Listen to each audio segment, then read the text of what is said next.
The coaching search is underway, I'm sure. Yeah. Give me a short list here of the true potential candidates. Yeah, well, there's a couple that really come to the top of mind for me. One of them is Jed Fish at Washington. He has had ties to the Big Ten, to Michigan specifically, where he was a quarterbacks coach, wide receivers coach, passing game coordinator under Jim Harbaugh in 2015-16. And he's led a couple of nice successful programs in the past 5 years. He turned Arizona around. He took over after they went 0-5 in the COVID-19 shortened 2020 season. He won just one game that first year, but by year 3, he was 10-3. He beat Oklahoma in a bowl game. And so he seems to know how, and that's a lot fewer resources than here in Ann Arbor. And then recently, the past 2 years at Washington, nothing to truly write home about. 6-7 2 years ago, and then 8-4 this past season.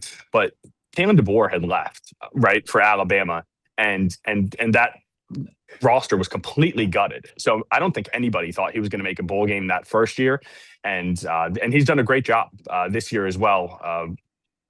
With just even winning 8 games with another roster. I think the over-under before the season was 6.5. So he's exceeded expectations again. And then I just mentioned the other name, Kalen DeBoer. Sounds like things are, there's been a lot going on in Alabama and in Tuscaloosa, and we know the fan base is not exactly happy with the job he's done. 9-4 in his first season, missing the college football playoff, just making it in there this season. I wonder if he doesn't wait for someone in Tuscaloosa to make a call in 1 year if he doesn't win a national championship, and he sees a program that has all the resources, all the money, the infrastructure that you could want as a winner. Obviously just won a national championship 2 seasons ago. Those would be my top 2 names on the list right now. Yeah, but doesn't Alabama have all those things that you're telling me Michigan has? Oh, certainly they do. It's a long shot, right? Okay. I don't think, but he has ties to this area as well. So at Eastern Michigan, he was an offensive coordinator from 2014 to 2016, which is just up the road in Ypsilanti.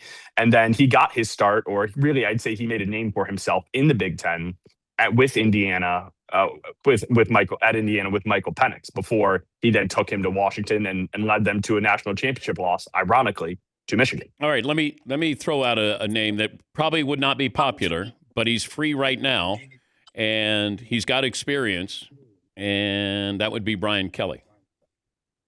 I knew where you were going to go with that.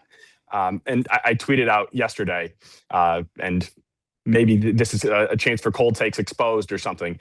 It's not going to be. It's not going to be Brian Kelly. Okay. There is brass that are not Brian Kelly fans, and I will leave it at that.